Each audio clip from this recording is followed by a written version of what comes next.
Hello, my name is Steve Rinka from the Rinka Law Firm, and I'm here today to discuss with you the statute of limitations as it applies in the employment context. Now, I'm going to break it down into two separate categories. You have the one category of employment harassment, discrimination, and wrongful termination. And then the second category are wage and hour claims, missed rest periods, and missed meal periods, because those two categories have two different sets of statute of limitations. And briefly, the statute of limitations is the amount of time that you have to file a lawsuit from the last date that the occurrence happened. So in this instance, it'd be the last date that you were harassed, you have 1 year from then.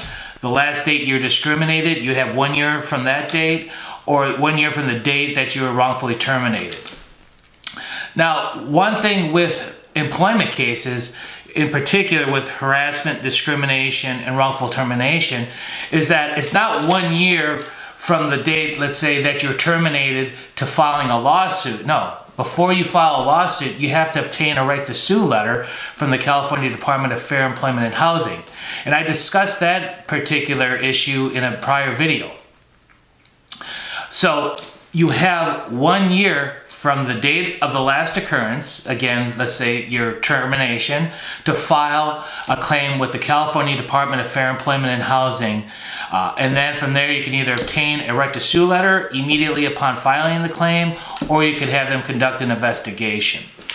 As I mentioned in my prior video, it's wise to have an attorney fill out the claim with the Department of Fair Employment and Housing, because there are specific things that you want to make sure are included with that claim, because if you don't include them, such as particular managers or supervisors who harass or discriminate against you that you want to sue, if you don't include them in your claim, you will not be able to sue them later on. So it's important that you have an attorney fill that out on your behalf so you don't waive any of your rights.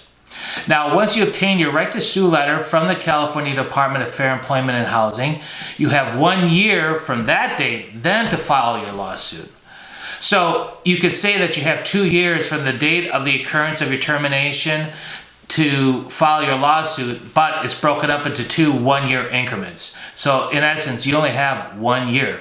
So it's important that if you're terminated or you suffered harassment or discrimination at work, that you move quickly, because you do not want the statute of limitations to pass you by, because once that happens, that's it. You're over. You're not going to go anywhere with your claim.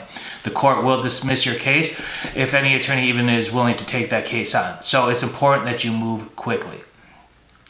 Now, with respect to wage and hour claims, that statute of limitations is 4 years. So if you're working for your employer and they have not given you meal periods, rest periods, have failed to pay you for overtime, or not paid you all your wages, you can go back 4 years to obtain those wages as well as premiums for failure to provide you with the meal and rest period. The premium is 1 hour's wage for every missed meal period and 1 hour's wage for every missed rest period in 1 day. So if you have 2 rest periods and you miss 2, you only get 1 hour of premium. You don't get 2 hours.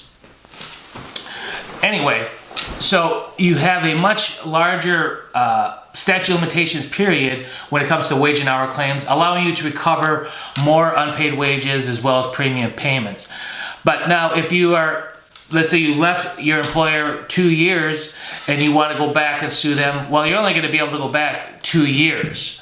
Because let's say if you are, it's 2019, you left your employer in 2017, you can only go back to 2015, even if you did work for that employer for 4 years, because the statute of limitations goes from the date that the lawsuit is filed, working backwards for 4 years. So again, if you have rest periods, meal period premiums that you're entitled to, as well as unpaid overtime, it's important to act quickly, because you don't want to waive your right, because there's no way around it. If the court's going to see the date the complaint was filed as an unambiguous date, and then you just go back 4 years from there. That's it. So if you have any further questions about the statute of limitations as it relates to employment matters, please feel free to give me a call, Steve Rinka, at 310-556-9653. Thank you.